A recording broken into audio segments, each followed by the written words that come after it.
All right, let's get right into it. So, you want to think like a genius? Let's get one thing straight. You don't need some crazy high IQ or a degree from a fancy university. Nope. What you really need are just a few powerful shifts in how you look at the world. You know that feeling? You're in a conversation, maybe a big meeting at work, and you just wish you sounded, well, a little bit sharper, a little more on the ball? There's a super simple trick for that, and it all starts with doing nothing at all. Okay, here it is. The secret is to just pause for 2 whole seconds. Now, I know, the first time you try it, it's going to feel like an absolute eternity. But for the person listening, it doesn't sound like you're hesitating. It sounds like you're considering. It sounds like wisdom.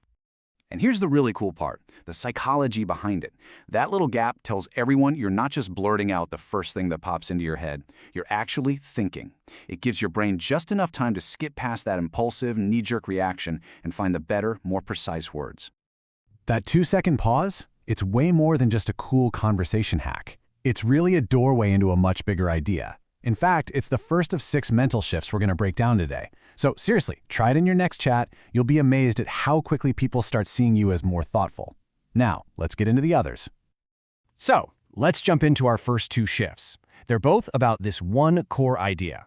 Being a genius isn't about having all the answers. Not at all. It's about how you deal with what you don't know.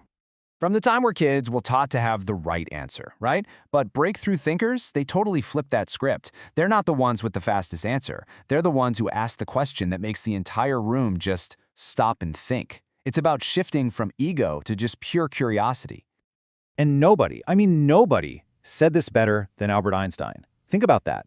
He knew that any solution is only as good as your understanding of the problem itself. If you rush to an answer, you might be solving the wrong problem entirely. The real genius is in digging into the question. Now, if you start asking these big, game-changing questions, guess what? You're going to stumble. It's inevitable. And that leads us straight into our second shift. You have to change how you look at those stumbles. For a genius, failure is never, ever a dead end. It's just a signpost pointing you in a new direction. Just think about Thomas Edison and the light bulb.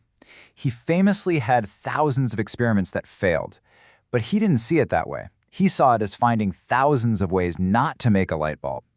Every single misstep was just data. It was feedback. It was a lesson that just succeeding on the first try never could have taught him. Okay, so we're asking better questions, and we're not afraid of failure. Awesome. The next 2 shifts are all about what you do with all that new information, and how to create the space for those aha moments to actually happen. I love this analogy.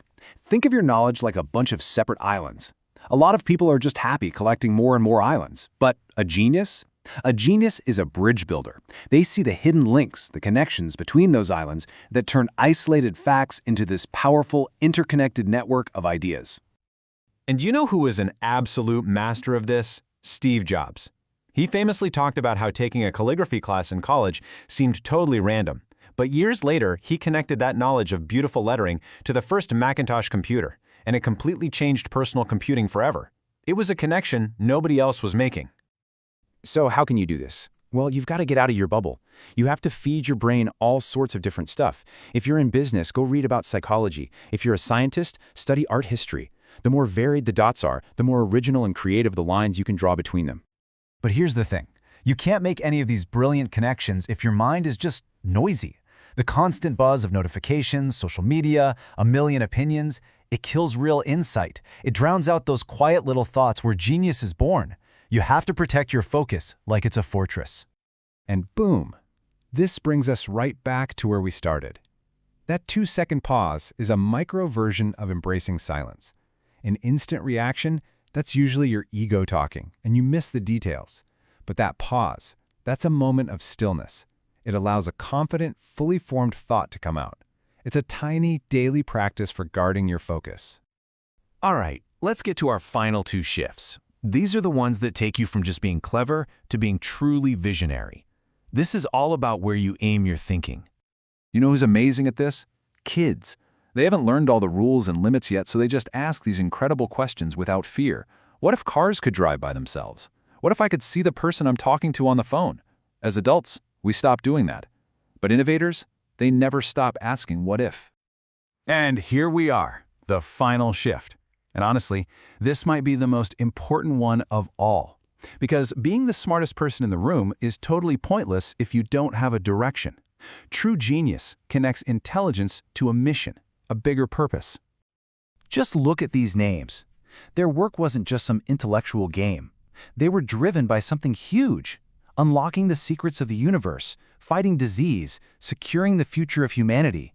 That purpose is the rocket fuel that keeps genius going through all the hard parts. So, we have covered a lot of ground here, from that simple 2-second pause all the way to finding your life's purpose. Now, let's bring it all together and figure out how to make this stuff real for you. Here they are, all 6 in one place. You can see how they build on each other, right? It starts with how you approach problems, then creating space for ideas, and finally, what drives you to keep going. But look, hearing about this is one thing, doing it is everything. So I have a real question for you. Which one of these are you going to try today? Maybe it really is as simple as practicing that 2-second pause in your next call. Or maybe it's asking a what-if question about a problem at work. Just pick one. Because here's the ultimate takeaway, the one thing I really want you to remember from all this.